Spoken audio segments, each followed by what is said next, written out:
Good afternoon, everyone. This is my great honor to have this opportunity to report my study. My presentation is about Bernard-Tasky paradox. Judging from this name, it sounds a little bit complex. So before we explain this paradox in detail, let's look at an example to see how to create a piece of chocolate out of thin air. Suppose there is a chocolate. We only need to cut 3 knives and divide it into 4 pieces. Only move 3 of them, we can form a new great chocolate, and extra 1 chocolate is created out of thin air. In this way, by repeating this step, we can get infinite chocolates. This muscle seems to be flawless, but in fact, it is just a blinding muscle of mathematical principles. The recombined chocolate is shorter than the previous one, but the change is too little to be observed by our naked eyes. After all, it is impossible to cut the chocolate and rearrange the pieces as same as the original one. But what if this kind of thing can really happen? This is the topic we are going to discuss today, Bernard-Tasky paradox. It proves that there is a way to take an object and separate it into 5 different pieces, and then simply rearrange them, no sketching required. We can get 2 exact copies of the original item. In geometric language, it assumes that there is a solid sphere in 3D space. Then there must be a way to divide it into finite parts, and just by rotating and moving it back together to produce 2 identical copies of the original ball.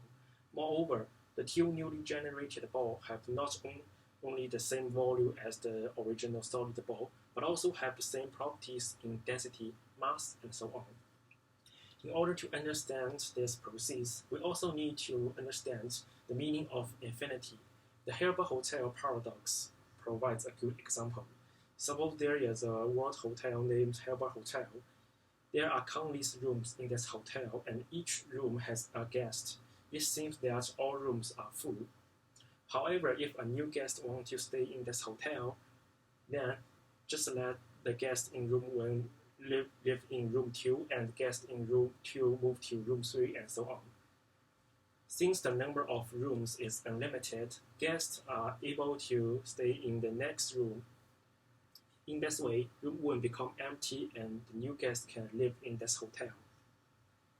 Back to our Bernard-Tasky paradox. The most important part is how to split the 3D sphere. First, select a point O on the sphere. Starting from this point, it can move in the 4 directions of up, down, left, and right. Every time point O moves in 1 direction, 1 step is recorded. As long as the appropriate length is selected, no type of travel will go to the same point unless the original pace returns. Since there are countless points on the sphere and each point has countless kinds of moves, it is necessary to list all the moves of the possible points.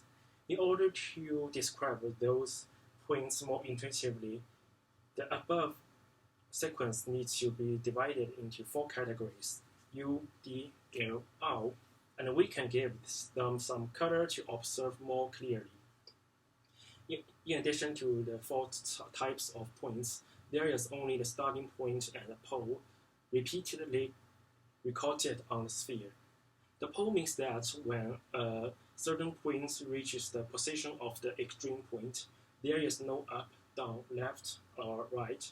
That is, it can't continue to move, and it needs to be marked separately. Finally, we can get a sphere consisting of U, D, L, R, and starting point and pole. Now, we get the rough sphere with boundary. At this time, take all the points of U class separately and rotate it down 1 step to get the paths corresponding to U class, L class, R class, and starting point. This is because downward rotation offsets the upward rotation of the last step of the U class, and the remaining parts can still form a sequence representing the U point, L point, and the R point. Those points that have only taken the step U are cancelled by D and revert to all starting point. In this way, with just 1 rotation, we can get 4 parts of the sphere. And the remaining parts only need to be filled with the D point part and the pole part separated before, and the center of the ball is put into it, which is a complete sphere. Using the same method, another complete sphere can be spelled out, and the pole and center of sphere can be solved by using the idea of Hilbert-Hotel, because the poles are on the sphere, and each pole is on one circle, and there will not be multiple poles on the same circle.